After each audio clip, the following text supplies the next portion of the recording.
Hello. Hello, everyone. This is Gerber Mamawal, welcoming you to the 34th episode of our PHILTA Webinar, a weekly learning and sharing session on various topics by local and international tennis coaches, players, parents, and racket sports enthusiasts. Brought to you by the Philippine Tennis Association and Milo. Congratulations kay Alex for winning her maiden ITF professional title. We'll talk about it more during the Milo tennis update. Coach Davis. Ayan. So good evening, Coach Jerb. Good evening po sa lahat ng viewers. And again, congratulations to Alex Ayala for winning her first professional title. Masayang-masaya ang Philippines dahil sa pagkapanalo mo. Anyway, yun nga. Kung meron po kayong questions, comments, or shoutouts, or gusto nyo i-share, so I'm most willing to read them for you. So make sure, write it down on the comment section during the live stream. Tapos make sure din po na paki-authorize natin yung StreamYard so you can share it away. Hihintayin po namin lahat ng mga comments nyo, okay? Tapos, thank you po sa lahat na nag-share ng PHILTA webinar natin for tonight. For everyone's information, we are streaming live simultaneously on PHILTA Facebook group, Children's Tennis and Sports Management Incorporation FB page, Milo Facebook page Philippines, and Junior Tennis Initiative PH on YouTube. So sa lahat po ng viewers, we encourage you to ask questions. Tapos if you have official matters to discuss, please email us at philippine10@yahoo.com.ph. Okay, so our topic for tonight, PHILTA webinar highlights. Yun. And then the objective of this episode, so it's been 34 episodes, 9 months and going strong. The PHILTA webinar has been a very effective tool in terms of updating the Philippine tennis community and become an avenue of communication to the tennis community. So we started with the goal to keep the tennis community engaged into tennis during the height of lockdown and involved into a communication platform of PHILTA to the tennis community. Okay, Gerber and I still remember yun nga, first episode natin. Yes. Grabe yun. Kumbaga, parang parang kang nagre-ready sa isang competition. Yung first game mo sa tournament, nakakakaba talaga. Pero yung after nun, pag natapos mo na yung game, sobrang nakaka-relief. So, grabe. So, sure. Grabe yung ano na yan, yung first episode. Hindi ko alam kung may excite ako, kakabahan. Okay, basta halo-halo emotions. Anyway, we'll be here is our tennis highlights.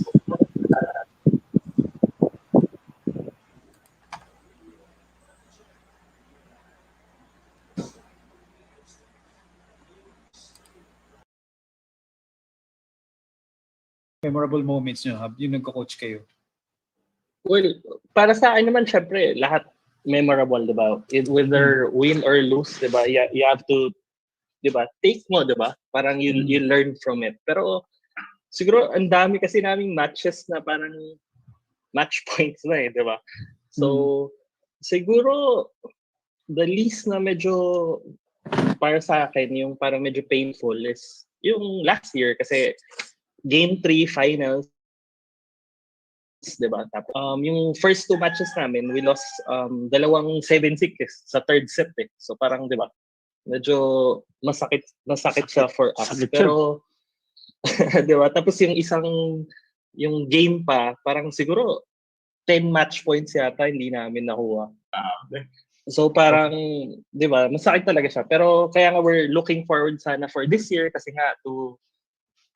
So we can learn from it, pero nagka-pandemic eh. So siguro we have 1 more year to improve ourselves. Diba? Very interesting yung naging parang paano nyo pinaghandaan yung yung nakuha nyo ang championship ng NCAA. Congratulations pala, Coach. Yes, Coach. Thank you. Congratulations, Coach Jovi. Yun pala, pinaka-memorable match. Start kami ng 8 Okay. o'clock match hanggang 5 o'clock. Wow. Sana lang. Tagal naman yung laban nyo. Talagang laban. Madagdag ko lang, nag semifinals tayo, JR. Men's division, di ba? Yes. Talo San Beda.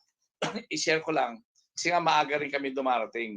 Dumating kami, nagpa-park kami sa labas ng Philippine Columbia, dun sa likod na parking lot.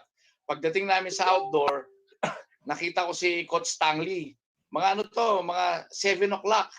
So, sabi ko, meron na ba tayong coach? Meron na, coach. So, pahiram muna. So, nag-warm up kami sa labas. Semifinals, 7 o'clock. Siguro hanggang mga 7:30. Tapos naalaman ko, ang binil pala 6 o'clock, nagwa-warm up na sa loob. Mali na naman yung binigay na informasyon sa akin ni Coach Stanley. Kaya, akala ko nauna na kami, nandun pala sila sa loob eh. Na-share pala. Mas matinik pala yun. Sinipagan lang, coach. Sinipagan lang. Okay nga. Mas matinik pala yun. 6 o'clock. Oo. Paagahan sa NC. Totoo yan. Parang palarong pambansa, di ba? Paagahan sa court. Coach Rolito, Litan, your coaching. Yes. Sayan mo. Okay. Mabigat Okay. Coach Martin. Philosophy. Pero sa akin naman, yung parang sa scheduling, number 1, yung tulog ng mga bata, para yung preparation sa training like yung umaga, dapat 8 hours ka matulog para yun nga, pagdating sa training, yung parang 100% na ibibigay sa handa ka, ready ka. Kasi kung hindi ka handa, mas lalo tayong magkakaproblema. So parang inaano ko na titingnan ko yung schedule nila, or let's say yung klase nila, ano i-handle na, like say 9 ng gabi, matulog sila 11, so gising ng 6. So may mga ganun din yung parang ginagawa ko na para sa akin.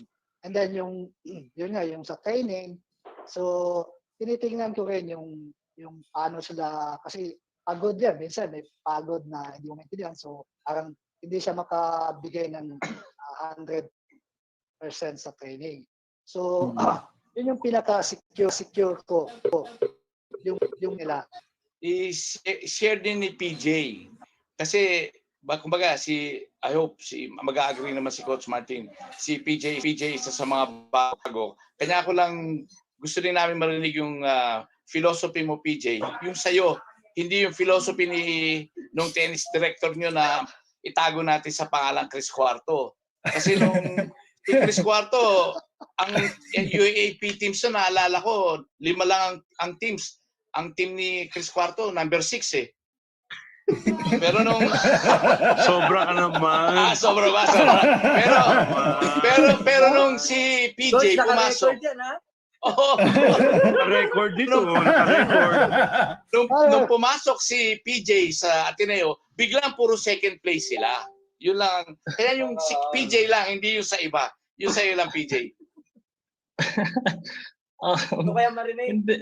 Hindi. Siyempre, galing din kasi ako sa school ng, 'di ba, champions, 'di ba? Galing ako, mentor ko si Coach Roland Kraut, 'di ba? So, meron akong idea kung ano yung ginagawa for college, 'di ba? Like kung ano yung what to do every day, actually not for every day but for the whole year, 'di ba? Kasi hindi mo pwedeng kunwari August pa lang pinupush mo na sila, February pa yung UAP, mag-burn out na sila, 'di ba? May chance. So kailangan yung scheduling nyo, kailangan sakto siya, di ba? Dapat sakto yung pag-pick nila. Coach, may question lang po para kay Coach Jovi. Oh, sige. Sino yan? Si Francis Alcantara. Okay. Hello, Gusto daw nila, actually, hindi question Francis Alcantara. Oo. Gusto Hello, daw nila yung nasa likod mo, Coach. Kailan daw ba ito yan?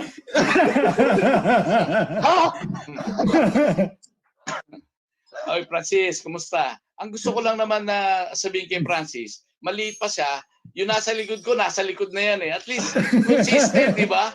Consistent. Yan ang key. Consistency.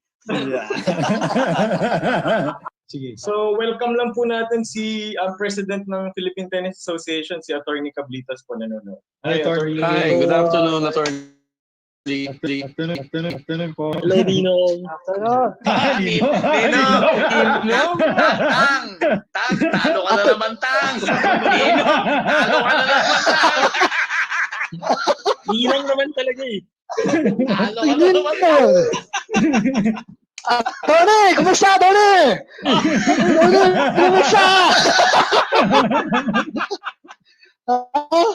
Kumusta? Kumusta dyan? Kumusta? Yeah, Very now nice, it's Coach. next week in the Mongolian, that's in junior also and national championship starts. Yeah. This picture is really... What's this, Coach? What happened here? That's in Is this how you disinfect? Okay. During the pandemic, okay, we still run the program, okay, like I said just now, okay, certain because in Malaysia we call it state, okay, it's not province, okay, certain state still open, okay, because the number of cases COVID-19 is not that high, okay. The program is on, okay, but the problem is like the outsiders is not allowed, okay, to get into that that area. So we have a coaches still running the program there, okay, as usual, but they have to follow the the protocol. See, Coach, okay. Yeah. At least Then, it's good. Coach, Yes, yeah. And then, Coach Rule, right? You already finished junior tournaments and open tournaments, right, for men's and women's? Yes. Okay, we just finished, okay, but the tournament, okay, but we follow the protocol, okay. Yeah. There's no spectator, okay. That's Yeah. why okay, we come, okay, the idea okay with the live broadcasting. In Vietnam, and they are doing really good with the grassroots program because every month they host tournament for red balls, orange balls, green balls, so until under 14. So it's very good for our players because every month we can have an event. So we didn't have a lot of contact with COVID-19 actually. Maybe I should fly there, Coach, in Vietnam, so I can get more training. You are welcome. When you want. I like I like the photo just now with the small girl. Very nice. Yeah. She's under, or how old is she? She was 6 years. It's one of our best players actually. You choose a good picture. I can see the form, yeah. Yes, the form is there. The red ball, very good. In our tournament, she won the Red Bulls tournament and she went to the final in Orange tournament. She's one of our best players. I read the comment here. Hopefully, Alex and Priska will partner again for the next Grand Slam. Yeah. Amin. tell to Ayala is not practice in Spain.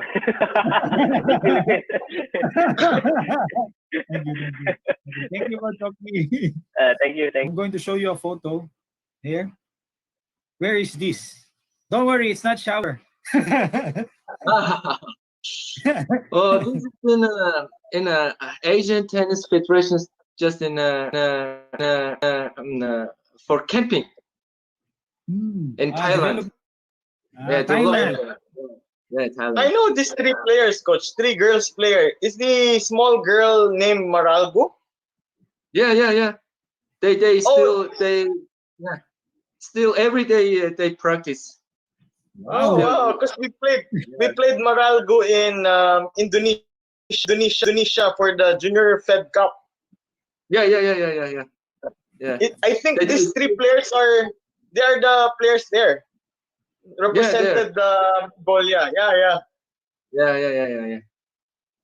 They practice every day. Very hardworking. They try the best. And no cases. They are really good, coach. Yes. They are really good. Of course, the coach is good. Yeah.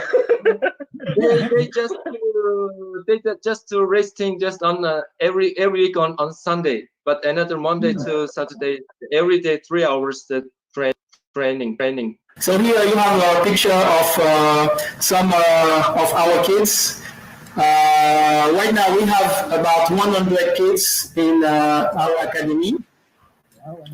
We mainly focus on the very young one. Our youngest players are 2 years old until yes, we have an entire class of toddlers, 2 years old, 4 years old. It's very funny, but they really enjoy tennis. And now we can see the benefit because our Red Bull program and Orange classes, we have very good competitive players now. Coach, there's a question here. Yes? We are being watched all the way from UK. So how do you officiate matches in your country? Do you have umpires, referees, linesperson? For the tournament, so it depends on the kind of tournament. For example, for the private tournament like my academy, we put umpires at every stage. Umpires, no line and so on, but share umpire. But usually for the young, we try a new thing. We will try to involve parents or the older players, like the under 14, under 16, to come and officiate as a referee to understand better the game and also to see what is to manage a match. So they will have a different view of the match, not only the player view, but also from the referee. And it's also a good experience for them for future tournaments. So that's very good. Here in the Philippines, we do that also to our players. But the players is going up in the umpiring. But you have a parent, that's even better. That's good. Coach. Yeah. Yes? Sorry, one more question, Coach, from our viewers. Yeah. His name is Gary Pomer of Greenview Executive Village. Okay, Gary. His question: in any way from French tennis or Vietnam tennis players, do you have, Coach? Do you get support from French tennis since you're a coach from Vietnam? No, not at all. But we have a strong support from National Federation and also from Ho Chi Minh Federation. So I have to thank them. A big thanks to the Vietnam National Federation and the Ho Chi Minh City Federation. To be specific, we have equipment. We receive equipment from the Ho Chi Minh Federation to run the mini tennis program like red balls, racket, mini racket, nets, and so on. That helps us a lot. A big support from the Vietnamese Federation because. There's a question for Coach Oki. Okay, go ahead. Yeah. So this one from Egay Depano of Derby Fairview for Indonesia Coach Oki. What was the most important training of Priska leading to her Australian championship? Okay, the most important training. Okay, for the tournament is in Australian Open. It must be focus on the mentally first. It's maybe 90% is focused on the mentally, but they have some physical. We must increase it that on the part of the body like power endurance or some forehand power endurance, and then stretch on an aerobic level. We have to upgrading and increase it before the Australian Open. So in the physical part, but for the technical or tactical part, we must to sharp the game style, sharpening the tactical implementation, and want to play against the all-court player, against the aggressive baseliner, against the attacking player, we have to sharpen the tactical plan. I started in San Beda, my first semester in San Beda, and during that time, John Newcomb, Tony Roach, and Rod Leber came to the Philippines to select one junior boys and girls to train in Australia. So yeah, so I was in class then, and then Coach Henry D pulled me out of the class, and then I attended the clinic in Philippine Plaza. So out of 50 players, I was me and Diane was selected to train in Australia for 3 months. Lahat tayo iba-iba ang background eh. Ako din, nag-start ako mag-tennis way back maybe when I was 10 years old back in Iligan.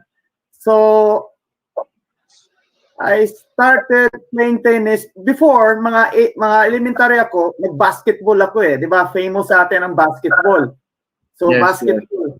So nainganyo ako mag-tennis kasi yung tennis court na yung bahay namin malapit sa tennis court. So isang araw pumunta ako ng tennis court, tingin lang ng tingin, tapos parang that moment parang nagustuhan ko mag-tennis eh.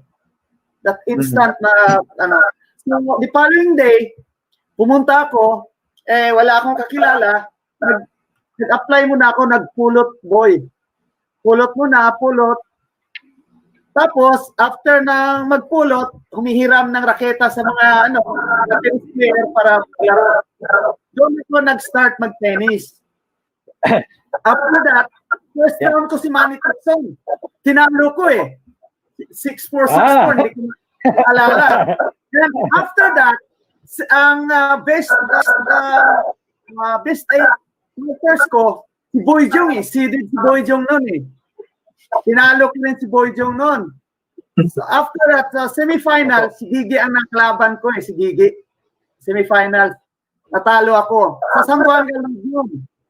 After that, ang next leg noon, sa Cagayan eh. Cagayan de Oro. Sa Nazaret. Naalala mo yun, Rod? Oh, ba't ko hindi maalala? Then, ang third round ko, laban ko si Odi Gabriel. Magandang laban namin ni Odi Gabriel noon eh. Pinalo ko siya first set, tapos final set kami. Doon ako na nakita kasi nandoon sila Tito Romy at saka yung nanonood. That time nakita ko ni Tito Romy, sabi niya, sino ba yung batang yun? Kalaban si Odi Gabriel. So doon ako na-approach, gusto ko raw mag-aral sa Maynila. Kasi probinsyano ako eh. At that time, wala akong alam eh. So sabi ko, okay. So at that time, si Tito Romy, kinausap na niya si Jovi na scholar sa San Beda. So ngayon sa akin, si Tito Romy text. Sabi niya, scholarship offered at San Beda. Sabi ko, hindi ko alam yung San Beda. Wala akong alam eh. So, then, pero yung mga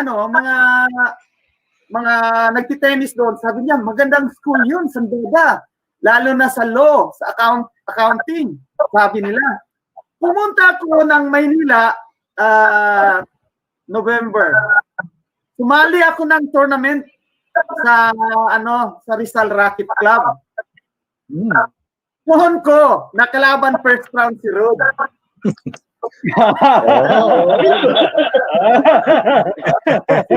Six love. Ako ni Rod yun. Alala ko.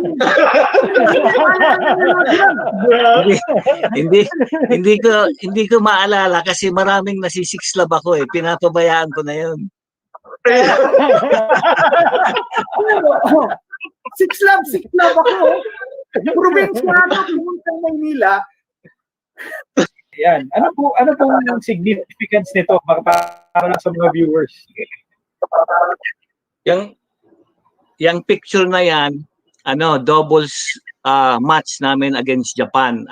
Down kami ng 1 set tapos nanalo kami ng 4th set. So tapos yan ang connection ng natalo namin yung Japan ng 3-2 sa Davis Cup. Yeah. For Sino the last partner nyo? Si Raymond Suarez.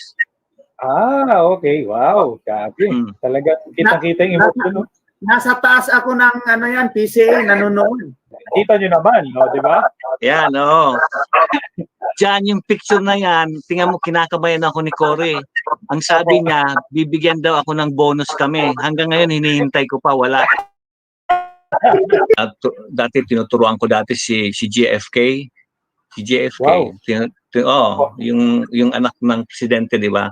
Estudyante ko yon, si Robert Redford, si Spike Lee. So naglalaro sila dito sa club namin kasi itong club namin exclusive club. Maliit lang na club pero kasi tago siya membership siya. So ito po ba yung kasama po ba itong mga pictures na to dun sa club nyo? Si ano to Si Jimmy Connors ito. Wow. So every year pumupunta siya, nagkapalo siya. Itong club namin maraming connection sa ito kasi dati si Rockefeller, si Mr. Marx ang nag-found nito. Thank you, Coach Rod. Si Coach Kamoy din, alam ko nagdadala din po kayo ng mga Kobe University players sa Manila pag Christmas time. Pakikwento naman po 'yon. Way back yung pagpasok ko dito sa that's one of our program na ma-expose ng mga player ko at saka makatulong na naman ako diyan sa tennis sa Pilipinas.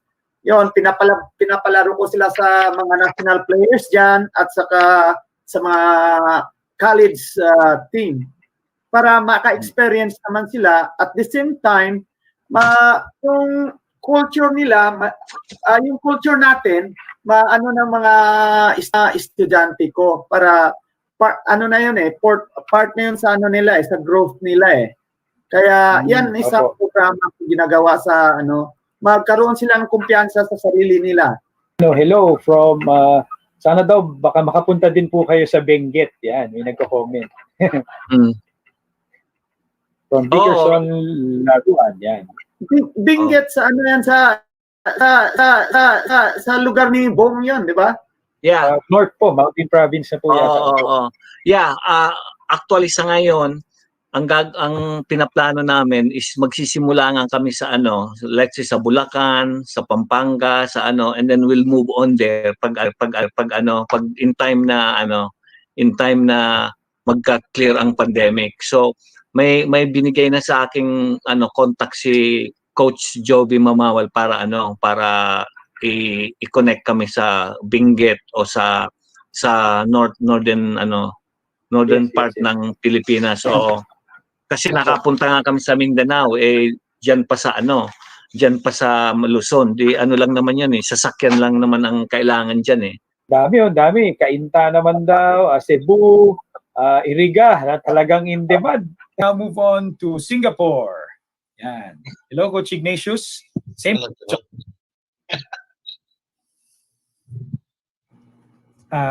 question to you, Coach. How do you promote TF grassroots tennis programs, especially to the schools or to the public? I think like what Vietnam was saying, we are maybe a bit luckier also after the lockdown. So what happened is that the schools are open up more for coaching. So normally we promote the red ball or play and stay within the school.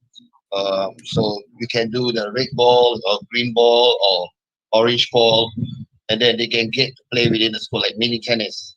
Okay, so some schools are not opening up that to the tennis court, so we have to improvise to make like small mini tennis courts in the school to promote, especially the elementary school or even high school, some of the development.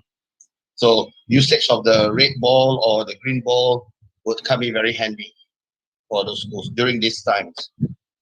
So then they will allow you to continue to coach and promote within the schools. Yeah. It's important, at least the coaches in the tennis federation is being creative on how we conduct the sessions, because we have to find a way. Oh, one more thing in the schools, you are not allowed to have a grouping of 5. In Singapore, okay. In Singapore, and the contact tracing, like for example, in the varsities, you got to they want to trace per court the names of the students, no migration of the names. So if anybody falls sick, they can contact and trace very easily. I think that also is important that we have here. So more stringent contact tracing methods that we have. So when you teach elementary schools, you can't group all of them together, lahat, 15, 20 in a day. You have to make sure 5 in a group. I see. Okay. Yeah. Thank you, Coach. Coach Dirk. Yes, Coach, say please. I remember this photo. This photo is UP Techno Hub the night before your marriage. So Coach Ignatius, Mr. Cheng of Perlis, and Lolo Fras Mamawal, Coach Eloy, Coach Jovi. Grabe ah. Been a long time. You remember the wedding night?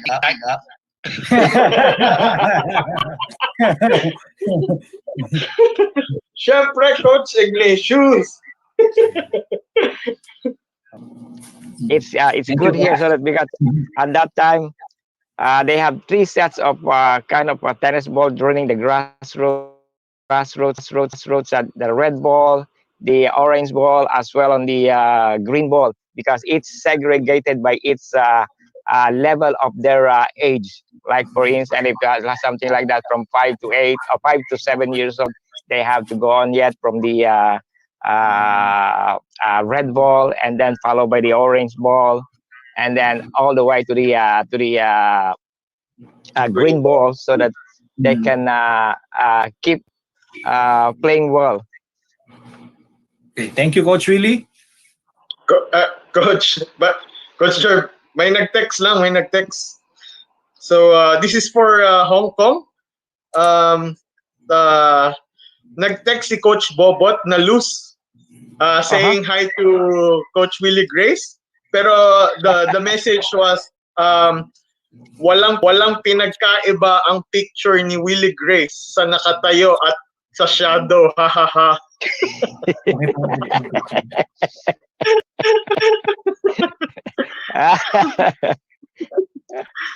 But grabe, Coach.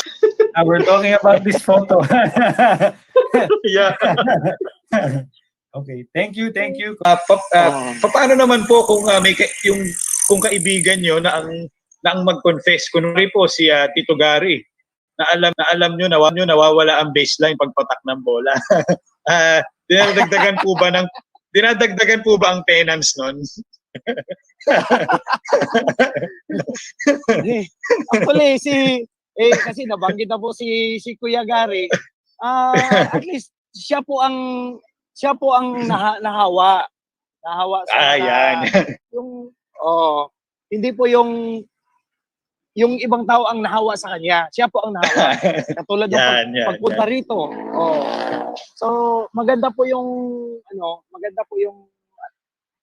nangyayari na si Kuya Gary ay siya ang nag-a-adjust. Yan. Hindi yung linya ang nag-a-adjust, si Tito Gary. Hindi yung linya ang nag-a-adjust.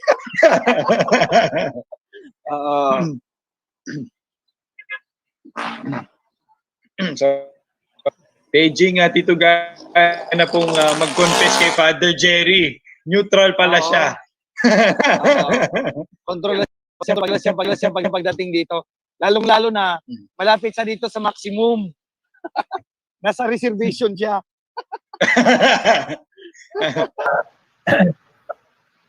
Paki-share po yung memories. Wintergreen, yung amoy ni Rod dyan. Wintergreen.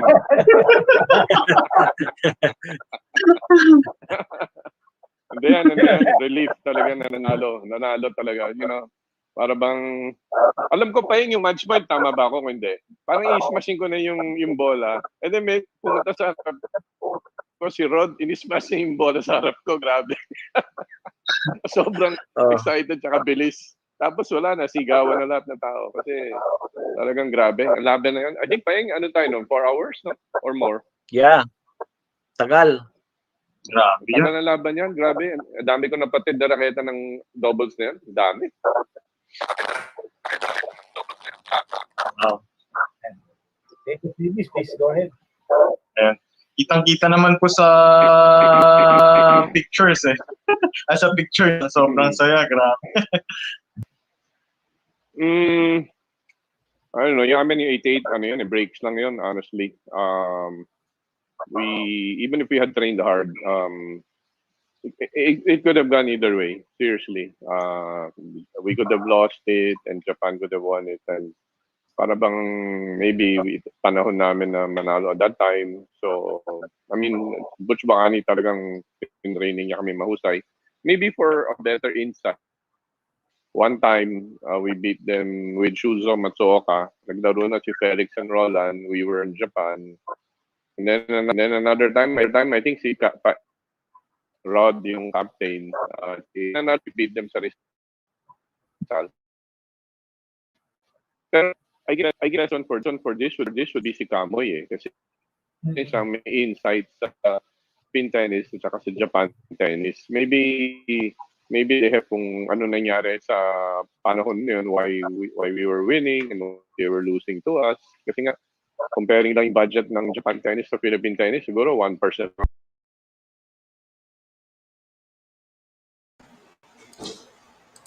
Hi, Coach Davis. Grabe, no?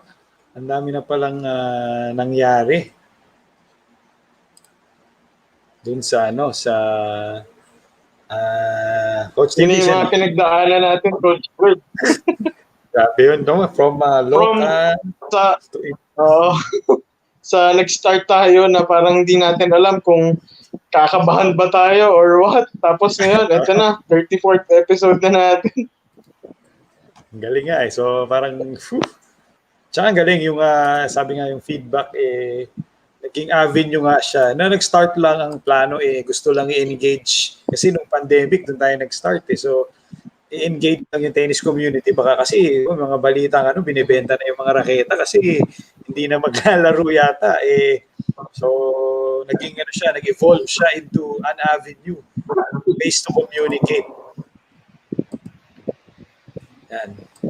Tama na, Coach Davis. Yan, magpasa naman tayo ng mga comments, Coach Davis. Yes. Yan, magpasa naman tayo ng mga comments kanina. Nanonood si June Steve de Guzman. Sige. Yan. Sige, Coach, ikaw. Coach Derb. Coach Derb? Opo, sige. Yan, June Steve de Guzman, hello. Yan. Thank you for watching. Yan. Sige, Coach Davis, you were saying, si Coach Francisco Santos. Yan. Tapos, sino pa ba yung mga nanonood dito? Yan. So, Coach Derb? Yes. Go ahead, Coach Davis. Pa-shoutout lang daw si Coach Steve de Guzman. Lagi siyang nanonood. Pakibasa daw po yung comment niya. Yung unang episode ata, Coach, yung about university. Si Coach Joby, yung background niya, the best daw kasi Jack Daniels daw, favorite talaga. Si June Steve nga sabi nga, ano yung sabi niya? Ano ba to? Webinar o inuman? Yan, tapos nag-comment din na, tagal na pala. Ayun, so, grabe. Ayun, so, yun. Thank you, Coach Davis. So, Ito na. Ano na, it's time na for our equipment corner.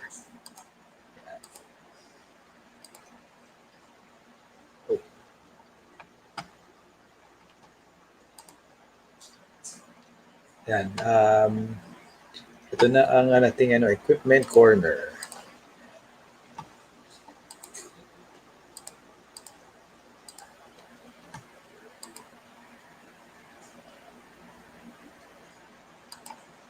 Good evening sa ating mga viewers. Yan, so maganda tong topic natin tonight. Pero before that, I would like to congratulate Alex Ayala for her first professional title. At the age of 15. Yes. Sa dami ng strings, coach, ano nga ba iba't ibang klase strings at differences and mga kinds ng strings, Coach Davis? Hi, good evening everyone and good evening sa lahat ng viewers natin. Siyempre, napaka-importanting malaman ng mga viewers natin kung ano ba talaga importance ng mga strings. So, tanong natin kay Coach Martin. Good evening, Coach Martin. Good evening mga coaches, mga viewers, kamusta kayong lahat? Yung napaka-importanting topic ng strings, yes. Marami kasing klaseng strings, nakakalito minsan iba-iba pang brand. Pero polyester is a stiffer and more hard on the hand or on the arm string. So, napaka-importante nito kasi ang daming nagkakamaling mga players na bumibili sila ng hindi bagay sa kanilang string. Kasi napaka-importante niyan. Iba-iba ang feel niyan, iba-iba ang characteristics ng mga strings na yan. So, ito lagi ang normally tinatanong natin sa mga pro shop, di ba? Ano yan? Polyester, nylon, di ba? So, durable yung string na to. And polyester strings are stiffer. Yun lang mas stiffer to, mas matigas. More durable strings designed for big hitters looking for more spin and control. Due to the stiffness and the low power of polyester strings, we do not typically recommend them for beginners, juniors under 12 players with arm injuries. So, normally ito sa mga advanced players, mas mga fast swingers, yung power players, di ba?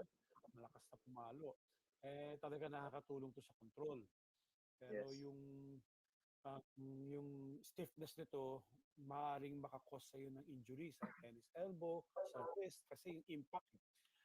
Kung di pa malakas yung kamay mo, baka hindi kayanin yung pressure, yung masyadong matigas yung tama.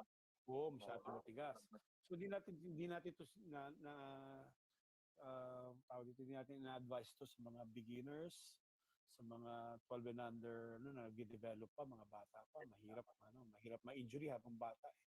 So, matagal yan So, ito normally, natin sa mga matatandang players, sa mga club players na naglalaro ng tournaments kasi gusto nilang maraming spin, makapit talaga, maganda talaga itong polyester na in-invento nila.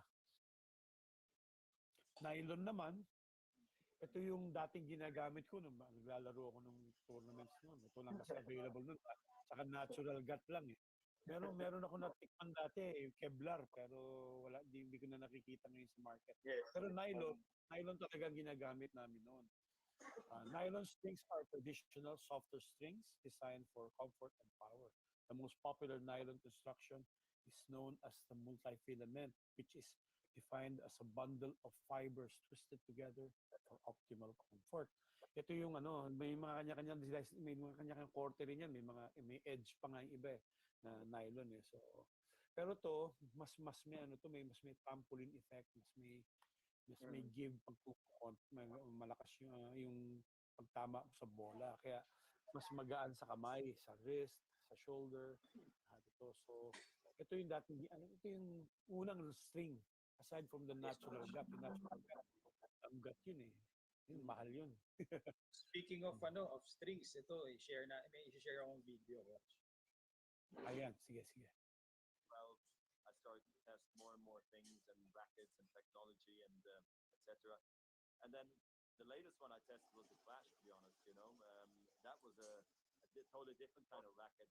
Maybe not built for Stefan and me yet. We still like to play with maybe more in the pro staff line, but the Clash I think is a highly interesting racket when you think about it, like having the trampoline effect and just the way it feels. I would definitely need to configure it to my spec, if you like, because I'm so used to my type of racket. Even though nostalgically I will always stay with the pro stuff, obviously. I totally agree with Roger. I tried this Clash once, and wow, it was like a battle in the hard control at the beginning. But that was really a change. And since you mentioned about spring, with the hybrid Laxalon, that's really made a big change to tennis as well. Because in the past I used to play with natural gut. We used nylon, so you had to choose either control or power. But nowadays, with the style today, you both have the control and the power at the same time. So when I play tennis today, it's far easier to get the power and the control of the ball. So How is your stringing today, Stefan? What do you string? Well, I use natural gut on the long line, and then I have the Laxalon on across the other round across. So Okay. that it works well for me. And in the past, my strings would break within maybe 2 hours. Today with this pattern, I can play 20 hours, 25 hours with the same stringing pattern. You're gonna add some top spin to your forehand, Stefan. Yes, exactly. That I couldn't do in the past, not very well. And what racket do you use? Do you use the RF97 or you use a different Oh one? yes, I do. Yeah, I've done. Oh, you still do? Okay. We actually made a change. At Oh, the same come on. time. We made a change. For me, it took another 50 years to make the change, basically. But it was a great change. It took some time on the tour. You switch the racket in, was it 13, 14? Yeah. It's probably one of the wisest. Ang galing, nabanggit nyo yung Kita mo? mga natural cut. No. Kasi may effect sa laro nila yan. Depende kung kung... Tsaka sila nagpapastring kada match. Para bago lagi. Yun ang nakita ko sa mga professionals. Hindi na hinihintay mapatid. Gusto nila, paglaro nila, pareho ng tension nung unang, yun yung laging ginagamit nila. So, papalitan nila. Yung ginamit nila sa laban na yun, papalitan nila yun. Bago. So, ganun sila ka-sensitive sa strings. Ganyan din talaga ka-importante ang strings sa ating laro. So it will really affect your game if you change strings right away. Iba-iba ang nangyayari. Gugulat ka na lang, lumalakas yung palo mo. Naging maganda yung technology rin ng strings, coach. While nag-evolve yung technology ng mga strings. Like ngayon, yun nga, katulad ng sabi kanina, yung power and control, nakukuha mo at the same time. Unlike nung nylon, And durability. Yes, and durability. Sabi niya, 2 hours na, patid na yung string niya. Sabi ni Stefan Edberg, narinig niyo yun. After 2 hours of playing, patid na. So he has to change it. So ngayon, 20 hours na, hindi pa napapatid yung string niya. So, laking bagay yun. So most strings now, normally itong ina-advise ko nylon. Yung polyester, mga medyo marunong na. Tama itong sinasabi ng Wilson. Loxilon, mas high-end yan na string. So, yan. Yung Wilson yan, may mga affordable strings sila. So, yun. Dami ko na namang natutunan, Coach Mark. Strings naman ngayon. Yeah, importante ito. Iba-iba pang gauge niyan. May 16, 17, and 18. Mas manipis, mas mahal. Pero mas masarap ang feel. Diba? Mas masarap ang feel ng manipis. Pero sandali lang, patid na. Kasi manipis lang yung string. So, depends kung ano talagang preferred na nyo. Kung gusto medyo durable, 16 gauge kayo. Pagka medyo gusto yung manalo ng magandang feel, mag-enjoy yung laro nyo, gumamit kayo 18 or 17 gauge. Maganda rin. Iba rin ang feel nyo. So yun, Coach Martin, ito na naman, natapos na naman. Nakasama pa natin si paring Roger tsaka si paring Stefan. Oo, paring Stefan. Hindi yung kanan. Hindi yung tao dun eh. Kaya tayo nag-i-interview. Anyway, so this is a very important topic. Ayun, Coach. So thank you. That's it for our equipment partner tonight. Thank you, everyone. Good night, Coach Martin, and congratulations kay Alex. Congrats, Alex. Good night.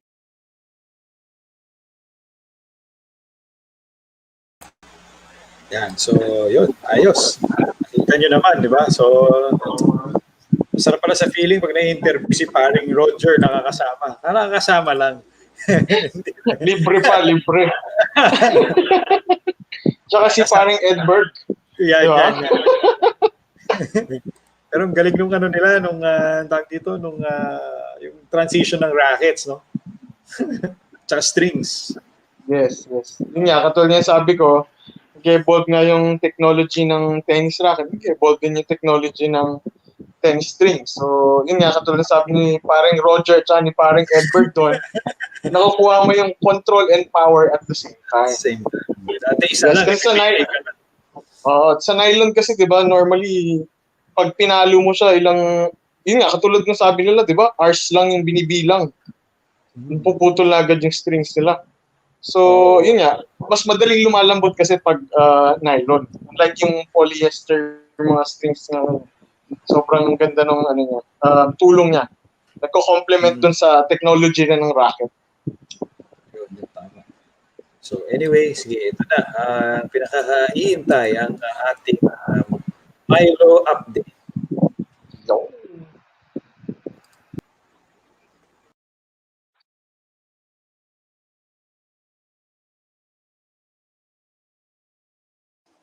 Welcome to the Milo update. So, wow, galing, partner. Congratulations, Alex, for winning your first professional women's tour title. Congratulations, Alex. Good evening sa lahat ng viewers natin. Yan. So, check natin yung game analysis ng laro ni Alex. The win, however, didn't come easy as Ayala had to overcome a more experienced player and a 13-year age difference against the Spanish between Cavalier Reimers is currently 132 in the ITF and 490 in the WTA World Ranking. So Ayala broke Cavalier's Reimers service right in the first frame of the opening set to go up, but her Spanish rival returned the favor to tie the game at 1-1. Neither players had the opportunity to hold her serve in the next 8 frames. Ayala was up 5-4 and only needed to hold her serve to win the opening set, but Cavalier Reimers rallied to win the next 3 games to take the first set 7-5. In the second set, Ayala, a Globe ambassador since 2016, jumped to an early 3-0 lead after holding her serve for the first time in the match and by breaking Cavalier Reimers' serve twice. Cavalier Reimers, who reached a career best 334th in the world ranking, took the 4th frame by breaking Ayala's again to cut her lead to 3-1, but the Pinoy Pride came back in the next 3 frames to take the set 6-1 and extend the match to a decider. In the third set, both players broke each other in the first 2 frames for a 1-all score. Ayala held her serve twice and broke her opponent's serve for the 11th time to lead at 4-1. Cavalier Reimers, however, refused to give up to cut Ayala's lead to 4-2. It proved to be the Spanish last stand as Ayala took the next 2 frames to win the set 6-2 and the match. Hindi talaga biro yung pinagdaanan ni Alex sa laro niya. Kaya nakaka-proud. Nakaka-proud talaga. Sino-sino ba mga nakalaban ni Alex diyan papunta diyan sa championship na yan, Coach Davis? Yeah. So sa first round niya, sige, sino first round, Coach? Okay, so sa first round niya, si Ana Paradisi, panalo si Alex ng 6-1, 6-2. Paradisi is from Italy.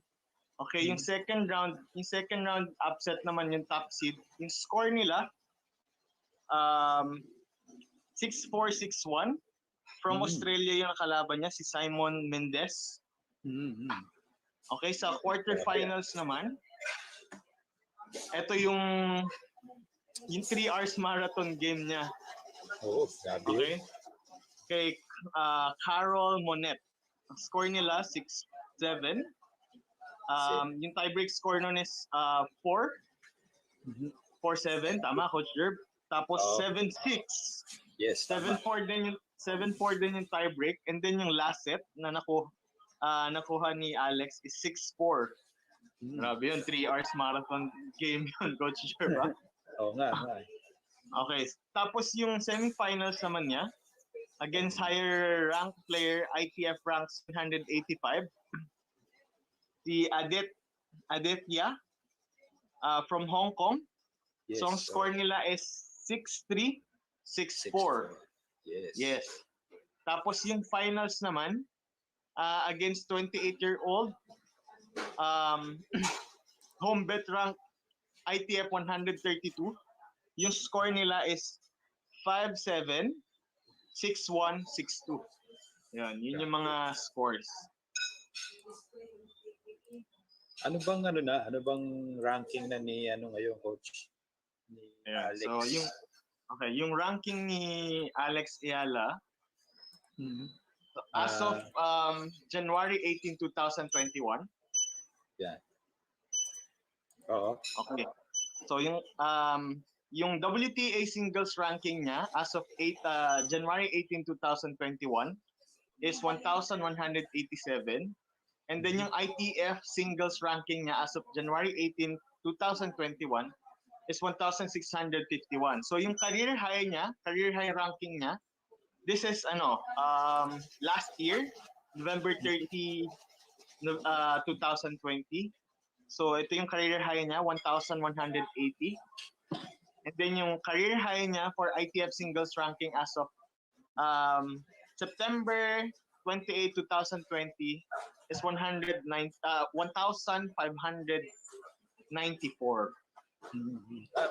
Coach Davis, ano ba difference ng ITF singles ranking tsaka ng WTA ranking?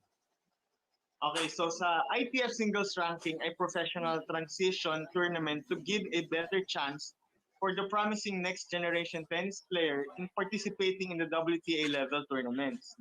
You must be ranked high enough to be able to participate in the WTA level tournaments kung saan sina Serena Williams and like sila Sharapova, sila Halep, yan. So sila yung Kumbaga transition tour pala siya, may siya. Yes. So, bago ka mag-WTA, kailangan pagdaanan mo muna yan. Yes. Oo nga. Ayos, ganda. Ano ko nalaman. Teka, balita ko, lumabas na rin yung draw niya sa next, ni Alex, sa next tournament niya. Exciting na nga ako. I'm sure, sana magtuloy-tuloy talaga yung improvement ni Alex. At saka, siya talaga yung, ngayong siya talaga yung Filipina prodigy natin, tennis prodigy talaga. Oo, kaya nga eh. So, ito, sino ba yung unang kalaban niya? From Sweden. From Sweden, ang first game niya. Yeah. So that's it. Thank you, Coach Davis. Agree. We hope, for the viewers, we hope you learned something new. Thank you again. So that's it for the Milo update. Yes, thank you rin. Good luck, Alex. Yeah, good luck, Alex. Good luck. Yun. Hi, Coach. Yan, madagdag ko lang. If I'm not mistaken, ang junior ranking niya ngayon sa world is number 3 ni Alex. So yun. So, at 15 years old, di ba? Lupit. Meron pa 3 years, Coach Jerb. Oh, yun imposible nga, hindi siya mag-number 1. Pwede yun. So, ayun. So, actually, that's it, Coach Davis, for this edition of our PHILTA Webinar brought to you by the Philippine Tennis Association in Milo. This is Coach Jerper Mamawal. Thank you for watching, Coach Davis. Sa lahat po ng viewers, thank you sa lahat ng nanood. Shoutout ulit, malabo kasi kanina kay Coach Steve Di Guzman na laging nanonood. Love na love niya si Coach Dobby at saka si Coach Chris. Pati si Attorney Cablitas. Hi, Coach. Ayun. So, thank you and good luck kay Alex para sa kanyang next tournament. Mabuhay ka, Thank you, Alex. Taba. So say, okay, good night, everyone. See you all next week. And most of all, do not forget, have fun, play tennis, and good night. Bye.